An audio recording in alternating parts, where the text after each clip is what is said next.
20 minute में 20 खबरों में आपका स्वागत है। आपके साथ मैं हूं स्वप्निल। अगले 20 मिनट में आपको देश दुनिया की 20 ऐसी खबरें बताने वाले हैं जो इस वक्त न केवल सुर्खियों में हैं बल्कि दिलचस्प और अहम भी हैं। तो शुरू करते हैं 20 मिनट में 20 खबरों का सिलसिला। सबसे पहले देखते हैं राजस्थान की कौन कौन सी खबर इस वक्त अहम है।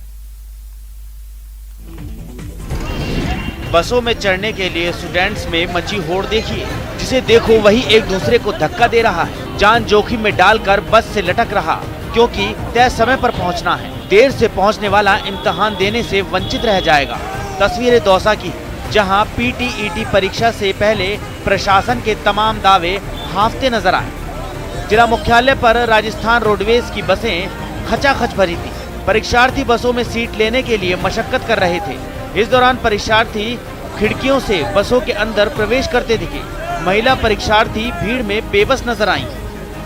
अपना बस में सीट लेने के लिए एक मारामारी हो रही है, जबकि किसी ने भी मास्क नहीं लगा रखा है। इतना कोविड-19 चल रहा है, जगह जगह कई राज्यों में कोविड-19 फैल रहा है। इसके बावजूद भी पर्याप्त व्यवस्था जिला प्रशासन की ओर से नहीं की गई, राजस्थान रोडवेज की ओर से नहीं की गई, बसों की अतिरिक्त व्यवस्थाएं नहीं की गई। ऐसे में बसों की अतिरिक्त व्यवस्थाएं नहीं होने के कारण ये हालात यहाँ देखने को मिल रहे हैं। मुल्क की हिफाजत के लिए, तिरंगे की आन बान और शान के लिए देश की सीमा पर तैनात निगहबानों को काफी परेशानियों का सामना करना पड़ता है। यहाँ तक कि सीमा चौकियों पर देश के रखवालों को पीने के पानी के लिए भी मशक्कत करनी पड़ती है, जिसके लिए बीएसएफ ने अब जैसलमेर की सभी सीमा चौकियों पर नहर का पानी पहुँचाने की कवायद शुरू कर दी है। पाइपलाइन के माध्यम से सभी बीओपी को नहर से जोड़ने के बाद पानी की समस्या खत्म हो जाएगी। 472 किलोमीटर लंबी अंतर्राष्ट्रीय सीमा पर कई चौकियां जो दूर दराज में स्थित हैं, जिसमें कम से कम 30 किलोमीटर तक रहवासी क्षेत्र नहीं है। ऐसे में बीओपी पर रहने वाले जवानों को हर व्यवस्था अपने स्तर पर ही करनी होती है। हालांकि बीएसएफ बीओपी पर टैंकर के माध्यम से पानी पहुंचाने की व्यवस्था करती है, लेकिन विपरीत परिस्थितियां होने पर जवान को पीने के पानी के लिए परेशानी हो सकती है। ऐसे में बीएसएफ हर बीओपी तक पानी पहुंचाने का प्रयास कर रही है, ताकि जवानों को विपरीत परिस्थितियों में भी जल संकट का सामना नहीं करना पड़े। हाईवे है हाईवे, फुल रफ्तार से इस पर गाड़ियां ही नहीं दौड़ेगी, बल्कि पूरी गरज के साथ भारतीय वायुसेना के फाइटर प्लेन भी उड़ान भर सकेंगी। कुछ इस तरह से इस हाईवे को बनाया गया कि फाइटर प्लेन को यहाँ उतरने में जरा भी दिक्कत नहीं होगी। बकायदा यहाँ वायुसेना के हेलीकॉप्टर लैंड भी कर रहे हैं और टेक ऑफ भी। जी हाँ, जालौर के चितलवाना में भारतमाला प्रोजेक्ट के तहत NH 925A पर शानदार रनवे बनकर तैयार है। 9 सितंबर को हाईवे के रनवे का लोकार्पण रक्षा मंत्री राजनाथ सिंह और सड़क परिवहन मंत्री नितिन गडकरी करेंगे, जिसके बाद करीब 3 घंटे तक इस रनवे पर कई फाइटर प्लेन का ट्रायल होगा। जालौर जिले के चितलवाना में विशेष रूप से सेसा व वागड़ावा गांव के बीच 3 किलोमीटर लंबी हवाई पट्टी का निर्माण किया गया है। करीब 3 किलोमीटर लंबी हवाई पट्टी 33 मीटर चौड़ी है और यहां पर 8 व 9 सितंबर को भारतीय वायुसेना के फाइटर प्लेन उड़ान भरेंगे। तो अब देख लेते हैं कुछ अन्य राज्यों की खबरें। उत्तर प्रदेश के बुलंदशहर में लुटेरों का दुस्साहस बढ़ता जा रहा है, इस हद तक कि वो पुलिस चौकी के सामने राह चलते पति पत्नी तक को निशाना बनाने से भी नहीं चूक रहे। ताजा मामला बुलंदशहर सिटी कोतवाली क्षेत्र के काला आम पुलिस चौकी के सामने का है, जहां बाजार से लौट रहे दंपत्ति को बाइक सवार 2 लुटेरों ने निशाना बनाया और पिस्टल के बल पर सोने की चेन और एक सोने का कड़ा लूटकर हथियार लहराते हुए फरार हो गए। उन्होंने दोनों पिस्टल लिए, मेरी चेन तोड़ी है पहले तो, फिर मेरे पास सोने का कड़ा पहना हुआ था वो निकाल दिया, तो निकालते हुए दिखाया, हथियार लहराते हुए निकल गए। जैसे ही पुलिस को सरेराह लूट की सूचना मिली, एएसपी और एसपी सिटी दल बल के साथ मौके पर पहुंच गए और सीसीटीवी फुटेज की जांच के बाद जल्द से जल्द आरोपियों को दबोचने का दावा किया। मौके पर पुलिस आ गई है और अभी हम लोग इनकी तहरीर लेके इस पर कर रहे हैं। सर, पिस्टल की नोक पर जो कितने के जेवरात इनसे लूट लिए गए हैं, कुछ पता चला? ये चीज़ अभी हम वेरीफाई करेंगे, अभी हम सीसीटीवी वगैरह फुटेज निकालेंगे। अगर ऐसा हुआ है तो तुरंत से तुरंत कार्रवाई होगी, तुरंत पकड़ने की कोशिश। यूपी के मुगलसराय पुलिस की अवैध वसूली लिस्ट वायरल कर चर्चा में आया बर्खास्त सिपाही अनिल सिंह पशु तस्करों के गिरोह का सरगना निकला।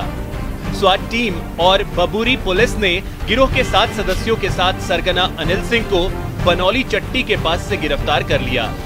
तस्करों के पास से चोरी की पिकअप, 17 मोबाइल फोन, सोने की 2 चेन, 3 अंगूठी और तकरीबन 17,000 रुपए बरामद हुए।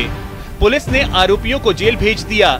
दरअसल पुलिस टीम को मुखबिर के जरिए सूचना मिली थी कि मिर्जापुर जनपद के डबक क्षेत्र से चोरी की पिकअप पर पशुओं को तस्करी के लिए ले जाया जा रहा था।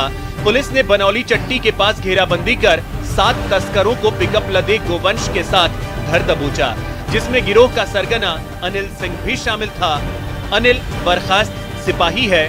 गौरतलब है कि सिपाही अनिल कुमार सिंह पर भ्रष्टाचार के कई आरोप लगे थे, साथ ही जनता के साथ दुर्व्यवहार और पुलिस की छवि खराब करने के गंभीर आरोप भी लगे थे, जिसके बाद अनिल के खिलाफ विभागीय कार्रवाई करते हुए बर्खास्त किया गया था। कहानी कहने के लिए तस्वीरों को जुबान की जरूरत नहीं पड़ती। यकीन नहीं होता तो इन तस्वीरों को देखिए। आवाज भले ही सुनाई नहीं दे रही हो, लेकिन भाव भंगिमाएं पूरी कहानी विस्तार से कह रही हैं। आपके टीवी स्क्रीन पर उस सीसीटीवी का फुटेज चल रहा है जो बिहार के मुंगेर में बड़ी तेजी से वायरल हो रहा है। वीडियो जमालपुर रेलवे स्टेशन के नजदीक होटल हिल व्यू का है। नशे की हालत में 2 व्यक्ति काउंटर पर आते हैं, एसी रूम का भाड़ा पूछते हैं और रूम का भाड़ा 900 सुनते ही तैश में आ जाते हैं। भद्दी भद्दी गालियां देने के साथ साथ हाथापाई भी करने लगते हैं, जिसके बाद मैनेजर को मालिक को बुलाने का हुक्म सुनाने के साथ रंगदारी देने की बात भी करने लगते हैं। शराबी गुस्से में होटल का रजिस्टर उठाकर बाहर फेंक देता है। वहीं घटना की सूचना के बाद एक्शन में आई जमालपुर पुलिस ने उस व्यक्ति की तलाश शुरू कर दी है।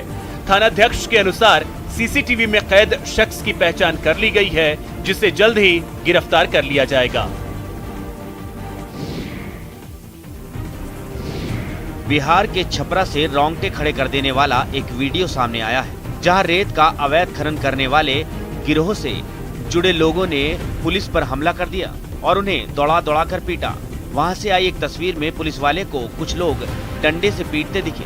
इससे पहले उस पुलिस वाले को जैसे ही बदमाशों ने घेरा, वो अपनी जान बचाने के लिए सड़क पर दौड़ पड़ा, लेकिन हमलावरों ने पीछा कर उस पुलिस वाले को पकड़ लिया। इसके बाद तो समझिए उसकी शामत आ गई। कोई पत्थर तो कोई डंडे लेकर उस पर टूट पड़ा। पुलिसकर्मी के पास पिस्टल भी है, लेकिन वो फायरिंग नहीं कर पाता। इस वारदात में 7 पुलिस वाले घायल हो गए, जिसके बाद आरोपियों के खिलाफ केस दर्ज कर लिया गया है। पुलिस वालों की पिटाई की तस्वीरें बता रही हैं कि बिहार में रेत खनन माफिया किस कदर बेखौफ हो चुके हैं, जिनके सामने पुलिस वाले भी पस्त नजर आ रहे हैं। निर्माण के 1 साल बाद ही छत उखड़ने लगे तो न कुछ कहने की गुंजाइश बचती है, न कुछ सुनने की। हैरान परेशान करने वाली तस्वीरें बिहार के नालंदा से आई हैं। जी हां, 1 साल पूर्व ही करीब 18 करोड़ की लागत से सिलाव प्रखंड कार्यालय का चकाचक निर्माण कराया गया था, लेकिन साल गुजरते गुजरते ही भवन की छत जर्जर होने लगी। सिलाव प्रखंड कार्यालय की छत हाथों से ही उखड़ रही है। हालांकि मामले को दबाने के लिए संवेदक ने छत का मरम्मत भी कराया, लेकिन फिर भी छत उखड़नी बंद नहीं हुई। यहाँ पर देख सकते हैं, ये है हमारी छत, ये प्रखंड कार्यालय सिलाव की छत है। इसका हाल क्या है कि जिस तरह से ये हाथों से उखड़ रही है, आप देख सकते हैं, ना तो इसमें गिट्टी नज़र आ रही है और ना ही सीमेंट नज़र आ रही है। तो पूरे एक तरह से यह देखिए क्या स्थिति है। आप समझ सकते हैं कि क्या है, क्या यही छत की ढलाई हुई है। मामले के खुलासे के बाद डीएम योगेंद्र सिंह ने गंभीरता से जांच कराने और उस पर कार्रवाई करने की बात कही है। उत्तराखंड के टिहरी गढ़वाल में स्वास्थ्य सुविधाओं का हाल बेहाल है। डॉक्टरों और मेडिकल स्टाफ की कमी के चलते दूर दराज से आने वाले मरीजों को खासी परेशानी का सामना करना पड़ता है और ऋषिकेश, देहरादून तक के चक्कर लगाने पड़ते हैं। लेकिन जिम्मेदार से पूछिए तो जवाब इस अंदाज में देते हैं जैसे सवाल पूछने वाले ने ही गलती कर दी हो। 220 में से 49 डॉक्टर्स हमारे पीजी करने गए हुए हैं। बाकी 60 डॉक्टर करीब हमारे पास बॉम्बे वाले हैं और 5 डॉक्टर हमारे पास समदा वाले हैं। तो इनमें से 14 डॉक्टर हमारे पास स्पेशलिस्ट हैं। तो 1-2 जगह मेरी जानकारी में आया है कि मतलब सीएमओ का कहना है कि डॉक्टर और मेडिकल स्टाफ की कमी को दूर करने के लिए प्रयास किए जा रहे हैं, लेकिन लाख टके का सवाल अब भी वही है, आखिर कब तक? इस सवाल का जवाब किसी के पास नहीं। मौत की मॉक ड्रिल को लेकर चर्चा में आए श्री पारस हॉस्पिटल की जमीन की खरीद में 23,35,000 रुपए के स्टाम्प चोरी की पुष्टि हुई है। मामला यूपी के आगरा का है। श्री पारस अस्पताल की जमीन की खरीद में बड़ा खेल हुआ है। 408.81 वर्ग मीटर की व्यावसायिक जमीन को आवासीय बताकर खरीदा गया। यह जमीन डॉक्टर अरिंजय जैन ने लाजपत कुंज निवासी वासुदेव से खरीदी थी। जमीन खरीद में 23,25,000 रुपए की स्टाम्प चोरी की पुष्टि हुई। इसका वाद डीएम कोर्ट में चला। हाल ही में जीएम प्रभु एन सिंह ने पेनल्टी और ब्याज सहित 58 लाख रुपए की स्टाम्प कमी मिलने के आदेश दिए, जिस पर अस्पताल को सील कर दिया गया। स्टाम्प चोरी की पहली शिकायत वर्ष 2014 में हुई थी। लगातार हुई शिकायतों ने मामले की पोल खोल दी। श्री पारस अस्पताल पर 58 लाख रुपए की स्टाम्प कमी मिली है। इसमें 23,25,000 रुपए के स्टाम्प कम लगाए गए हैं, जबकि 5,81,000 रुपए की पेनल्टी है और 28,95,000 रुपए का ब्याज अलग से है। महाराष्ट्र में आसमानी आफत ने लोगों का जीना मुहाल कर दिया है। वहां लगातार हो रही बारिश के बाद नदियां उफान पर आ गई हैं, जिसके बाद रत्नागिरी जिले के कई शहर पानी में डूबे नजर आए। समुद्री इलाकों का हाल तो और भी बुरा हो गया, जिसकी एक तस्वीर दापोली से सामने आई, जहां समुद्र में जबरदस्त उफान आ गया, जिसकी वजह से हरडे तट पर मछुआरों की एक बोट फंस गई। उन लोगों ने इसे किनारे तक लाने की बहुत कोशिश की, लेकिन वो इसमें कामयाब नहीं हो पाए और नाव आखिरकार डूब गई। रत्नागिरी जिले के कई शहरों में एक से हाल नजर आए। वहाँ तो लोगों के घरों में पानी ने ऐसे दस्तक दी कि घर का सामान तैरने लगा। जहाँ सड़कों पर जमा पानी और लोगों की मुसीबतें दोनों ही बढ़ती चली गयी। दापोली के साथ साथ चिपलून में भी बारिश ने जबरदस्त तबाही मचाई। वहाँ वैशिष्टि नदी खतरे के निशान को पार कर गई। बरसाती नदी ने समंदर की शक्ल ले ली और वो शहर में दाखिल होने को बेताब दिखी। कई हिस्सों में पानी जमा होने के बाद प्रशासन ने भी लोगों से घरों में रहने की अपील की। महाराष्ट्र के लिए मानसून हमेशा ही परेशानी खड़ी करता आया है। तेलंगाना में बादल ऐसे जमकर बरसे कि लोगों के लिए मुसीबत बन गई। आसमान से बरसी आफत ने लोगों को परेशानियों में डाल दिया। कई जगहों पर इतना भारी पानी भर गया कि लोगों की जान पर बनाई, जिसकी गवाही दी राजन्ना सिरसिल्ला जिले की तस्वीरों ने, जहां तो ऐसा लगा मानो सड़कों पर कोई डैम फूट पड़ा हो। मटमैला पानी पूरे इलाके में तेजी से बहता नजर आया। एक जगह पर तो कुछ लोग कमर तक पानी में फंस गए। वो दोनों खुद को बचाने की कोशिश में अपना संतुलन खो बैठे और फिर देखते ही देखते पानी में बह गए। सिरसिल्ला जैसी ही तस्वीर वारंगल से भी सामने आई। वहाँ भी बारिश के पानी ने पूरी सड़क पर कब्जा जमा लिया। कुछ जगहों पर तो पानी ऐसे बहता दिखा मानो वहाँ कभी सड़क नहीं बल्कि नदी रही हो। तो वहीं करीमनगर के हाल तो और भी ज्यादा खराब नजर आए। वहाँ इतना पानी भर गया कि सड़क किनारे खड़ी कई कार उसमें पूरी तरह डूब गई। कुछ बाइक सवार अपनी बाइक इस पानी के आगे संभाल नहीं पाए और वहीं गिर गए। रिहायशी इलाकों के साथ साथ बाजारों में भी हर जगह सिर्फ और सिर्फ मटमैले पानी का कब्जा नजर आया।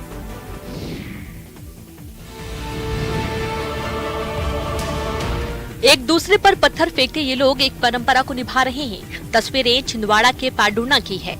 यहाँ विश्व प्रसिद्ध मेला गोटमार शुरू हो गया है। मेले की शुरुआत में सुबह नदी के बीच में झंडा लगाया गया। इसके बाद सावर गांव और पांडुर्णा दोनों पक्षों के बीच से पत्थरबाजी शुरू हुई।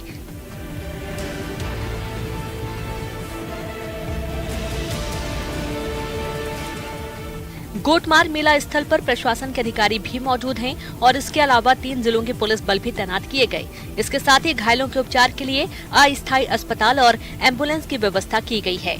गोटमार परंपरा को लेकर सवाल उठते रहे हैं, बावजूद इसके छिंदवाड़ा में ये जारी है।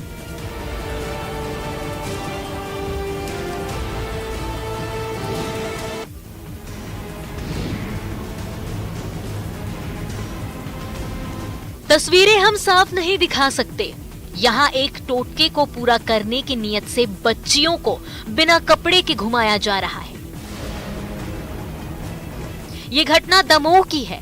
दमोह जिले में पिछले साल के मुकाबले इस बार अभी तक काफी कम बारिश हुई है। इसके चलते धान की फसलें सूखने लगी है। जिले में अच्छी बारिश के लिए ग्रामीण क्षेत्रों में परंपरागत टोटकाओं का दौर शुरू हो गया है। ग्रामीण क्षेत्र के लोगों में ये अंधविश्वास गहरे बैठा हुआ है कि मासूम बच्चियों को निर्वस्त्र कर गांव में घुमाने पर बारिश होगी। इसी दकियानूसी मान्यता को लेकर गांव की महिलाओं ने कुछ बच्चियों के कपड़े उतरवाए, गीत गाए और उन्हें पूरे गांव में घुमाया। इस मामले में दमोह के पुलिस अधीक्षक का कहना है कि संबंधित मामले की जांच कराई जा रही है और रिपोर्ट आने पर कार्रवाई की जाएगी। वहीं इस पूरे मामले पर राष्ट्रीय बाल संरक्षण आयोग ने संज्ञान ले लिया है और जिला कलेक्टर से जवाब तलब किया है।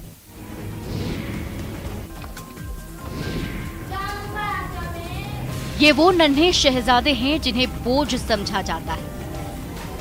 ये वो नन्ही कोपले हैं जिन्हें खिलने से पहले ही मुरझाने के लिए छोड़ दिया जाता है। और उम्मीदों से लबरेज ये वो नई पौध है जो देश का भविष्य बनने का मादा तो रखती है, लेकिन उपेक्षा और तिरस्कार इन्हें जीने नहीं देता। कैलाशपुरी मोहल्ले में 2 दशक से चल रहे इस विकलांग स्कूल में समाज से तिरस्कृत ऐसे ही दिव्यांग बच्चों की प्रतिभा को न सिर्फ सजाया और संवारा जाता है, बल्कि इज्जत के साथ सिर उठाकर जीने की नई राह भी दिखाई जाती है। किसी के हाथ नहीं है तो किसी के पांव साथ नहीं दे रहे, कोई देख नहीं सकता तो किसी में सुनने की क्षमता नहीं है, फिर भी हौसला ऐसा कि बड़े बड़ों को मात दे दे। विकलांग स्कूल ने उन्हीं दिव्यांग बच्चों की प्रतिभा को निखारा और आज उनमें से 450 से भी ज्यादा दिव्यांग प्रतिभाएं निजी कंपनियों में दमखम दिखा रही हैं, तो 22 दिव्यांग छात्र सरकारी नौकरी कर रहे हैं। सबसे पहले मेरी ये डिमांड है कि इनके लिए टेम्परेरी जो शेड होने चाहिए, पक्के शेड, जिसमें ये बच्चे आराम से क्लासरूम के बीच में बैठ के पढ़ सके। मुश्किलें आपने सुन ली, अब इन मुश्किलों की तस्वीर देखिए। वादियों में क्लास लगी है, साए साए करती हवा के बीच बच्चे बैठे हैं। शिक्षक जोर लगाकर नौनिहालों को पढ़ा रही हैं, लेकिन उस्ताद की जुबान से निकले कई अल्फाज स्टूडेंट्स तक नहीं पहुंच पा रहे।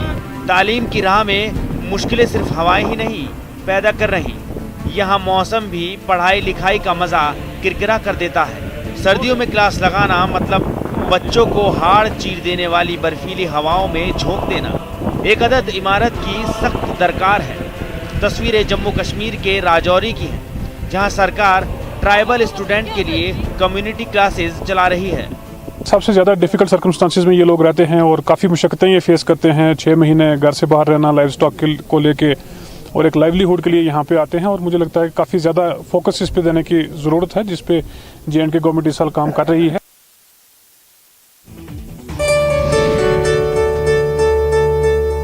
दो साल तक कोरोना में हम लोग पूरा मर ही गया, ऐसा कोई काम ही नहीं है। कोरोना में हम लोग बहुत परेशान है, ऐसा है कि घर का लूटा कंबल सब बेचने पड़ा। पिछले वर्ष कोरोना काल और लॉकडाउन की वजह से मूर्तिकारों को पेट की आग बुझाने के लिए बर्तन बासन बेचने पड़े, पूरा धंधा चौपट हो गया। लेकिन इस बार अच्छी कमाई की उम्मीद है।